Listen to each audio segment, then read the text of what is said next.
me voilà, let's go. J'espère que cette petite vidéo t'aura plu. J'ai trouvé un nouveau logiciel de montage, je me suis fait plaisir sur les effets là mon gars. Merci à mon frère qui m'a aidé à faire les images. Je trouve que c'est grave cool ce genre de vidéo, ça change un petit peu. Voilà, donc on va faire un petit débrief sur la jeune Golf 7R du Seigneur. Ça fait 10 000 bornes que je l'ai, j'ai mis 10 000 bornes en 4 mois, t'imagines mon gars, tous l'essence que j'ai sucé, tous les SMIC là qui sont passés là, ah là là je me suis ruiné. Mais qu'est-ce que c'est bon, qu'est-ce qu'elle est bien cette voiture. J'ai fait un débrief en 10 000 km, des points que j'aimais pas de cette voiture et des points que j'aimais bien de cette voiture. Donc on va commencer par les points négatifs. Donc j'ai noté en premier le freinage d'origine éclaté au sol mon gars. Alors quand c'est froid ça freine impeccable, tu as un super feeling, tu te dis waouh, tous ceux qui l'ont essayé, mes collègues ils ont dit waouh putain ça freine super bien. Alors qu'au bout de 10 km vraiment où tu roules à fond, 10 km d'endurance, il n'y a plus rien, il y a tout qui est en surchauffe, il y a tout qui suit pas.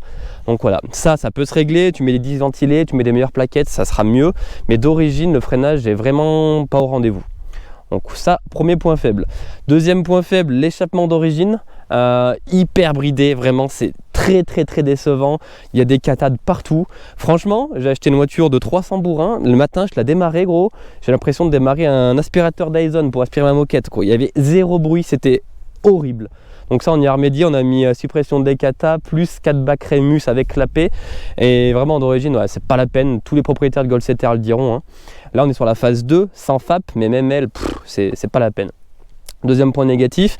Troisième point négatif, donc là c'est mon avis perso. Quand tu mets le mode sport, en fait, ça te durcit les suspensions et le volant. Mais quand ça durcit le volant, je trouve le volant pas du tout précis, trop dur, très mauvais feeling.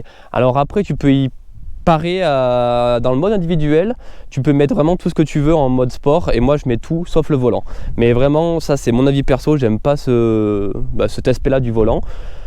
Voilà pour les points faibles, j'en ai trouvé que 3, il doit sûrement y en avoir d'autres. En tout cas, personnellement, c'est les 3 que je verrai sur cette voiture. Maintenant, en point fort, donc la polyvalence, mec. Moi, c'est mon daily, c'est ma voiture où je roule tous les jours avec. J'ai qu'une seule voiture, c'est le 7R. Et tu vois, on est parti avec Marine qui filme derrière la caméra en Andalousie, à Annecy en vacances. Et gros, tu peux faire 500 bornes easy. On s'est mis en mode éco sur l'autoroute, on roulait régulateur 135, voilà, pépère, 8 litres de consommation. Ça consomme pas grand chose pour partir en vacances. Tu peux te permettre de partir en vacances avec. Et même niveau confort à l'intérieur pour partir en vacances, niveau espace, niveau insonorisation. Voilà, c'est pas hyper sportif, tu vois, c'est vrai, c'est une voiture de sport, mais c'est pas de l'hyper sport, t'es quand même un minimum bien dedans. Donc la polyvalence, tu fais ce que tu veux avec, moi je roule tous les jours, tu vas faire le kéké le week-end avec tes collègues, la semaine tu vas au boulot avec, voilà, c'est génial. Deuxième chose, le moteur et la boîte. Donc là on est sur une DG7, donc 7 rapports, donc boîte auto double embrayage, moteur donc 310 chevaux, 400 Nm, full origine. Je trouve que la boîte gère très bien, que ce soit en mode sport ou en normal. Avec les palettes au volant ça reste hyper fun, elle réagit très bien, très vite. J'ai connu notre boîte, celle de l'Audi et celle des M2, mais bon. Après, voilà, j'ai pas conduit des 100 et des 1000 avec, mais celle-ci, je sais que personnellement, ça me convient tout à fait. L'intérieur, après en point positif, gros, moi je vis avec mon temps, j'adore tout ce qui est digital. Donc là, on est sur du virtual cockpit. Il n'y a plus une seule aiguille, j'adore. Je vis avec mon temps, j'adore tout ce qui est technologie, les ordis, et voilà, les petits gadgets comme ça, j'en raffole. Donc il y en a qui aiment pas, je sais, il y en a qui préfèrent les vieilles aiguilles à l'ancienne, mais moi personnellement cet intérieur je le surkiffe. Je l'ai acheté la phase 2 uniquement pour ça d'ailleurs, pour avoir full digital. Et dernièrement, en gros, le 4Motion. Le 4Motion, alors ici on est à 1000 mètres d'altitude, on est proche du Puy-en-Velay, ceux qui connaissent. Tu vois, il y avait plein de neige la dernière fois, je suis en pneu été, ça sort de partout. Tu montes les côtes, t'as aucun souci. Donc économie les gars, pour plus acheter de neige, acheter un 4Motion. Par contre, si un mec qui traverse devant toi, prends-y toi à l'avance parce que là mon gars pour s'arrêter c'est pas commode.